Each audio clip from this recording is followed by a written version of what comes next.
curhatan lain dulu ya. Video ini udah lewat beranda kalian belum? Jangan lupa walaupun nggak puasa, berburu takjil.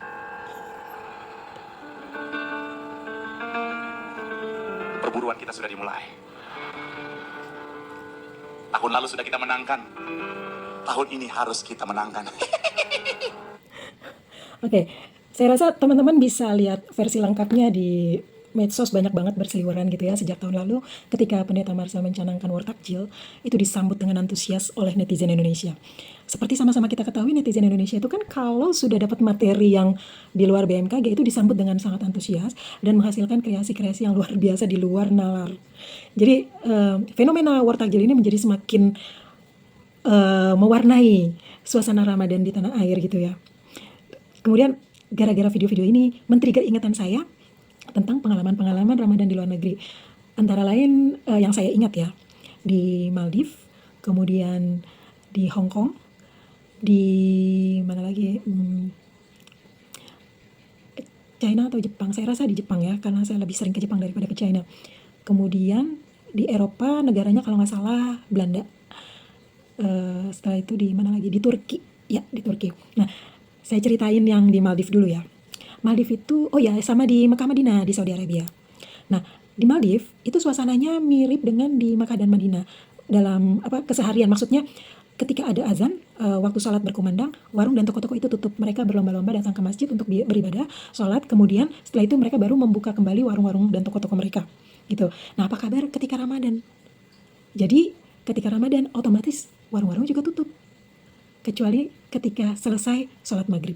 Saat berbuka baru mereka buka lagi, dan itu pun nggak semuanya buka karena sebagian mereka akan melaksanakan sholat tarawih gitu. Apa kabar dengan turis-turis yang datang ke Maldives? Seperti sama-sama kita ketahui, Maldives itu kan negara kepulauan ya, kalau nggak salah pulaunya ada sekitar 800 pulau, jadi seperti Pulau Seribu gitulah. Nah, ketika sumber pendapatan mereka itu dari turis, tapi turisnya itu datang di bulan Ramadan, apa kabar gitu. Seperti kalau saya sendiri kenapa datang pada saat Ramadan ya karena ada promo tiket. Kalau nggak salah waktu itu tiketnya 1.100.000 atau berapa gitu ya. Nah, Maldives itu kan negara mahal banget. Jadi ketika ada tiket murah ya udah go ahead langsung berangkat cus. Nah, turis yang tinggal di hotel sama saya waktu itu ketika saya tinggal di Mafusi ya, di Pulau Mafusi. Di situ turis itu sampai mengeluh gitu loh, kami kan nggak puasa, kami lapar, bagaimana kami harus mencari makan. Kemudian saya kasih saran, coba aja ke toko minimarket gitu, beli roti atau beli buah. Karena kalau makanan ya mungkin minta izin lah sama manajer hotel supaya bisa masak di dapur. Dan manajer memang mengizinkan. Kalau memang ada restoran yang buka gitu ya, saya rasa itu adanya di Malé gitu, di ibu kota Maldives. Dari Mafusi ke Malé itu harus naik kapal feri gitu, dan waktunya itu nggak selalu ada. Jadi dalam satu hari ada beberapa kali keberangkatan, pulang pergi, dan maksimalnya kalau nggak salah jam 8 malam. Nah, Malé itu kan ibu kota Maldives ya. Itu luasnya saya nggak tahu berapa, cek aja di Google. Tapi ketika itu saya pernah mencoba mengelilingi kota Malé dari satu titik kembali ke titik yang sama sambil berjalan itu sekitar 2 jam. Kalau naik mobil itu sekitar 45 menit keliling. Sementara kalau di Mafusi di tempat saya tinggal, kalau saya berdiri di ini kan pantai ya, pantai, kemudian ke bibir pantai yang satunya lagi, ujung sebelah satunya lagi itu udah kelihatan. Jadi kadang-kadang kalau kita tanya sama orang, toko ini ada di mana? Oh, yang di dekat pantai, kita tuh bingung karena semuanya itu dekat pantai gitu loh. Nah, kembali lagi kita tentang Ramadannya gitu. Selain masalah makanan yang sulit, tapi di Maldives juga itu terkenal dengan kebersihannya. Mungkin kalau di compare dengan negara-negara yang lain saya bingung ya, tapi kalau dilihat dari pasar ikannya aja, pasar ikan itu kan identik dengan bau amis, kotor, becek. Tapi di Maldives enggak, padahal itu persis banget ada di pinggir laut. Kalau bisa saya bandingkan ya seperti di pasar ikan di Jepang gitu. Di Tokyo itu kan ada pasar ikan, dan itu bersih, tidak berbau, tidak becek, tidak amis. Di Maldives juga seperti itu. Nah, ketika Ramadan, selain dari fenomena susah cari makan, itu ketika sholat taraweh, rata-rata mereka menggunakan mukena sama seperti di Indonesia, tapi warnanya itu kalau nggak putih hitam, nggak ada yang macam-macam. Kalau di Indonesia kan heboh ya, ada yang bordiran, bunga-bunga, motif, dan lain sebagainya. Saya pun begitu, saya bawa mukena motif. Dan otomatis jadi pusat perhatian dong, attract the attention ya. Jadi mereka, walaupun mereka tidak komen, tapi mereka melihat apa nih gitu kan. Tapi ya karena mereka melihat saya adalah turis ya sudah gitu loh. Dan yang membuat saya terkesan gitu, ada anak-anak yang ikut ke masjid bersama orang tuanya, tapi mereka sama sekali nggak berisik. Padahal usianya itu antara 6 sampai 10 tahun. Itu kan lagi heboh-hebohnya ya. Mereka itu dengan tenang ada di dekat orang tuanya. Tidak merengek, tidak nangis, tidak berisik, tidak lari-larian.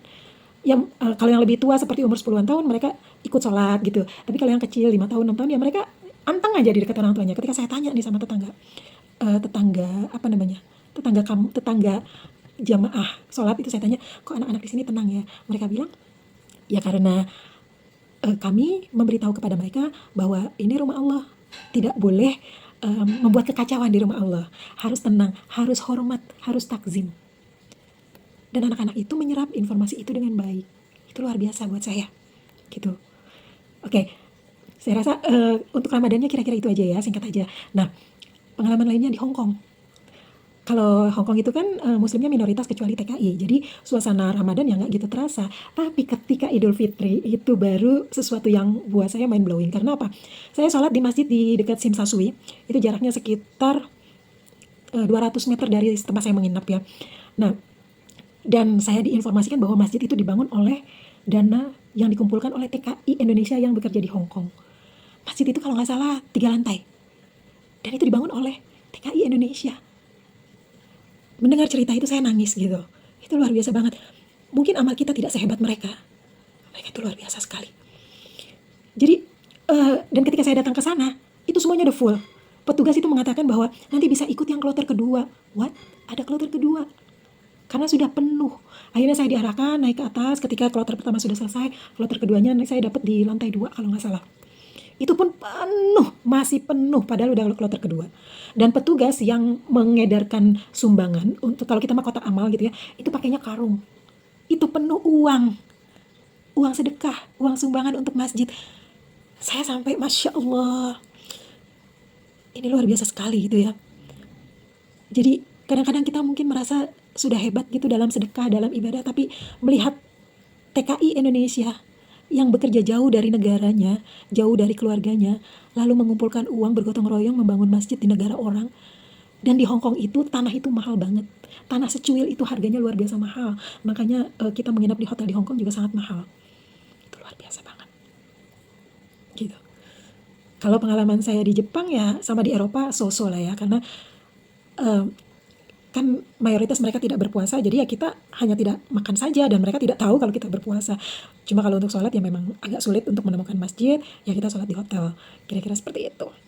Kemudian kalau di Turki, ketika saya Ramadan di Turki itu bertepatan dengan COVID ya, jadi masih ada pembatasan. Nah di Turki ada aturan bahwa kita tidak boleh bepergian lebih dari radius 100 meter. Misalnya saya tinggal di sini, saya hanya boleh berbelanja, membeli makanan atau bepergian itu sepanjang 100 meter saja gitu. Nah lebih dari itu harus ada surat izin. Misalnya saya orang Turki gitu ya, saya tinggal di sini, kemudian di mana, di Sirkeci, area Sirkeci atau Sultan Ahmed, kemudian kerjanya di Yenikepi kan agak jauh gitu ya. Nah itu, atau di Istiqlal Street gitu, itu jauh banget. Nah itu harus ada semacam surat yang memberitahukan bahwa saya bekerja di Istiqlal, tapi saya tinggal di Sirkeci. Nah itu baru boleh. Kalau tidak nanti kena denda sekitar kalau nggak salah 6.000 Turki lira. Nah bagaimana dengan turis? Turis boleh melakukan perjalanan, tetapi tidak boleh stay. Maksudnya kalau kita beli makanan di restoran ya harus take away gitu. Kemudian kalau harus belanja ya harus cepat-cepat dan harus pakai masker dan lain sebagainya, itu harus diturutin gitu. Nah karena ada pembatasan maka kami juga tidak bisa sholat di masjid. Cuma ya suasana Ramadannya terasa aja sih, karena semua memang juga puasa gitu. Dan mereka juga saling memberikan makanan gitu ya sama kita. Kadang-kadang, kamu sudah berbuka belum? Dan hampir selama saya sahur dan berbuka puasa itu saya tidak membeli makanan, karena saya dapat dari teman atau dari pihak hotel kadang-kadang juga ngasih gitu ke kita gitu ya. Nah jadi ya saya tidak bisa cerita banyak karena situasinya seperti itu selama di Ramadan di Turki. Nah kalau Ramadan di Makkah dan Madinah, nah ini niat kita pertama kali untuk Ramadan di Makkah dan Madinah adalah untuk beribadah. Sebab kita memang merasa bahwa ini waktu yang tepat, tempat yang bagus, dan suasananya harusnya mendukung untuk kita beribadah kepada Allah Subhanahu wa taala. Begitu kita tiba di sana, apa yang terjadi? Untuk mendapatkan saf sholat itu setengah mati sulitnya. Kalau kita mau tarawih di dalam masjid, asar itu kita harus sudah berangkat ke masjid. Cari tempat yang dekat dengan toilet. Kenapa? Kalau kita batal, kita bisa ambil wudhu lagi dekat dengan dekat dengan saf sholatnya. Kalau tidak, saf sholat kita bisa hilang, gitu ya. Jadi kalau kita sudah dapat tempat, itu belum tentu bisa keluar.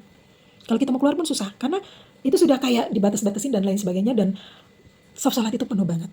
Jadi kalau misalnya gini, oh ya, jadi kalau kita mau tarawih di masjid, di dalam masjid, itu sebaiknya kita membawa bekal makanan sendiri. Memang kalau di Makkah dan Madinah itu, yang namanya makanan di saat Ramadan itu berlimpah, bertruk-truk makanan dan minuman itu dibagikan kepada jamaah. Jadi kita bisa mendapatkan makanan yang luar biasa. Bisa dibilang kita nggak perlu beli makanan di restoran. Kenapa? Karena makanan itu begitu berlimpahnya gitu loh. Kita bisa dapat banyak sekali makanan. Nah, cuman untuk jaga-jaga kita bawa makanan untuk membatalkan saat beduk maghrib gitu ya. Karena kita kan sudah standby di saf yang kita dapetin supaya kita bisa sampai taraweh gitu. Nah, kalau sampai kita keluar itu belum tentu saf kita aman. Itu kemungkinan akan hilang. Jadi di Mekah itu kan misalnya ini Masjidil Haram ya. Masjidil Haram itu pelatarannya itu kan memutar ya. Kalau jarak antara Masjidil Haram sampai pelataran, ujung pelataran, itu kisaran 150 sampai 200 meter. Itu kalau kita mengukurnya ke Zamzam Tower atau ke Sofa Orchid dan sekitarnya. Tapi kalau sampai ke Anjum gitu, itu sekitar 600 meter. Jadi pelatarannya itu memang luas gitu, sampai 600 meter. Nah, for your information, dari pelataran yang keliling itu sampai jarak radius 1 sampai 2 km, itu isinya jamaah sholat. Jadi kalau jalan yang lurus gitu ya, itu kan Khalil Ibrahim ya, itu lurus itu udahlah, itu nggak bisa lewat kita. Bahkan yang ke arah Ajiat naik atas gitu, kalau dari WC berapa? WC 3 kalau nggak salah, itu kan naik atas dikit tuh ke Ajiat, itu pun penuh. Jadi itu luar biasa banget gitu. Kalau kita nekat mau keluar setelah berbuka puasa di hotel, kemudian kita mau ke masjid, nggak akan dapat. Bahkan saya pernah mengalami, begitu turun dari lift, buka lift, nggak bisa keluar. Karena sudah ada jamaah di situ, di lobi hotel. Jadi kalau ini jalan menuju ke Masjidil Haram, sini hotel, di di lobinya itu semuanya itu jamaah sholat. Itu luar biasa sekali. Pada saat itu saya berpikiran bahwa, waduh, kita harus fight banget untuk bisa sholat, sekedar sholat di masjid itu luar biasa banget perjuangannya. Sempat terbersit seperti ini. Kalau saya nanti sampai di rumah, saya harus mensyukuri nikmat bahwa saya tidak berebut tempat sholat, saya bisa beribadah dengan tenang pada Allah, dan kalau saya batal ke toilet juga nggak terlalu pusing gitu ya, saya harus bisa beribadah dengan tenang lagi. Tapi kenyataannya ternyata nggak begitu. Jadi ya, kalau kita memang ingin beribadah sama Allah, apapun kondisinya, apapun situasinya, khusyuknya segimana, ya sudah optimalkan saja pada saat itu. Nggak usah berandai-andai nanti-nanti. Sama aja, walaupun di rumah, di tempat yang tenang, di tempat yang tidak harus berebut saf sholat, bahkan mungkin kita karena saking tenangnya, jadi kita menanti-nantikan gitu, maksudnya mengulur-ngulur waktu sampai di akhir sholat baru kita gerbak-gerbuk mau sholat. Sementara karena kita harus fight untuk bisa ke Masjidil Haram supaya bisa sholat di dalam masjid, itu kita berjuangnya dari asar untuk bisa taraweh. Itu kan asar kan sekitar pukul 4, pukul 5 ya. Kemudian taraweh itu kan pukul 7, pukul 8 gitu. Nah, itu kan rentang waktunya panjang, tapi kita fight untuk bisa mendapatkan itu gitu. Jadi ya sudah, kalau kita tidak bisa terlalu khusyuk ya sudahlah gitu. Usahakan semampunya khusyuk kita saat itu tuh seperti apa. Jadi nggak usah berandai-andai, oh nanti ya Tuhan ya, nanti kalau ini kita lebih khusyuk ya Tuhan, nggak usah begitu gitu. Dan ada satu lagi nih pengalaman yang tidak boleh dicontoh.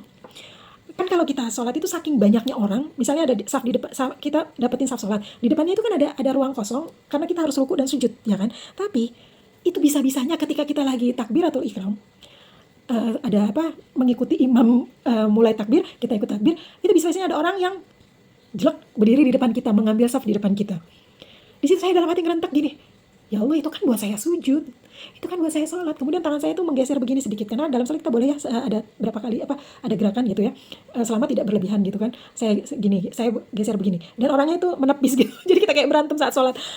Itu saya ada perasaan kesel gitu ya. Ini gimana sih? Ini kan sholat, saya kan untuk sujud, untuk ini, ngegrundel lah di dalam hati gitu. Apa yang terjadi? Beberapa hari setelah itu saya tidak pernah bisa mendapatkan saf sholat. Coba. Saya bingung kenapa kok bisa, karena padahal saya datangnya asar gitu ya. Asar saya udah datang, standby cari tempat sholat, nggak pernah dapat tempat sholat. Kemudian saya ingat-ingat lagi, saya ini melakukan kesalahan apa? Setelah saya ingat-ingat, oh mungkin waktu itu. Setelah itu saya sholat taubat, saya mohon ampun sama Allah, saya bilang sama Allah, ya Allah ampuni aku tahu ini adalah masjidmu, dan ini adalah tempatmu. Setiap hambamu yang datang ke sini, ingin beribadah kepadamu sama seperti aku, ingin mendapatkan ridhomu. Ampuni aku, ampuni kesombonganku. Karena saya merasa merasa berhak gitu loh, karena saya udah punya saf di situ, itu menjadi hak saya. Yang seperti itu ternyata kalau menurut pengalaman saya saat itu ada unsur sombongnya di situ. Kan Tuhan itu kan memberikan hidayah berdasarkan pertimbangannya sendiri gitu ya, berdasarkan hal-hal yang kita nggak tahu gitu loh. Jangan-jangan orang yang di depan itu memang ikhlas, lebih ikhlas dari kita. Dan memang atau orang itu dikirim untuk menguji keikhlasan kita. Kita nggak pernah tahu gitu. Jadi memang hati untuk ikhlas itu sulit sekali ya. Jadi itu hal yang tidak boleh dicontoh, dan tidak hanya di Masjidil Haram atau di Makkah Madinah saja kita tidak boleh berlaku sombong meskipun hanya di dalam hati. Tapi dalam keseharian pun saya rasa itu nggak boleh, karena memang kita nggak pantas untuk sombong. Kalau Tuhan ridho dengan sujud kita yang terbatas, ya kenapa enggak gitu loh. Ya sudah, tidak apa-apa. Jadi mungkin itu aja yang bisa saya share pengalaman saya Ramadan di beberapa negara. Dan apapun itu, saya tetap suka dengan fenomena Ramadan di Indonesia, terutama akhir-akhir ini dengan fenomena War Takjilnya. Semoga kita selalu diberkahi dengan kerukunan, keharmonisan antar umat beragama dan antar suku di Indonesia. Dan semoga kita masih diberkahi untuk bertemu dengan Ramadan tahun depan. Dan Ramadan tahun ini semoga kita bisa mendapatkan berkah dan pahala yang berlimpah. Amin amin ya rabbal alamin. Terima kasih. Saya Risa, Drama Consultant. Assalamualaikum warahmatullahi wabarakatuh.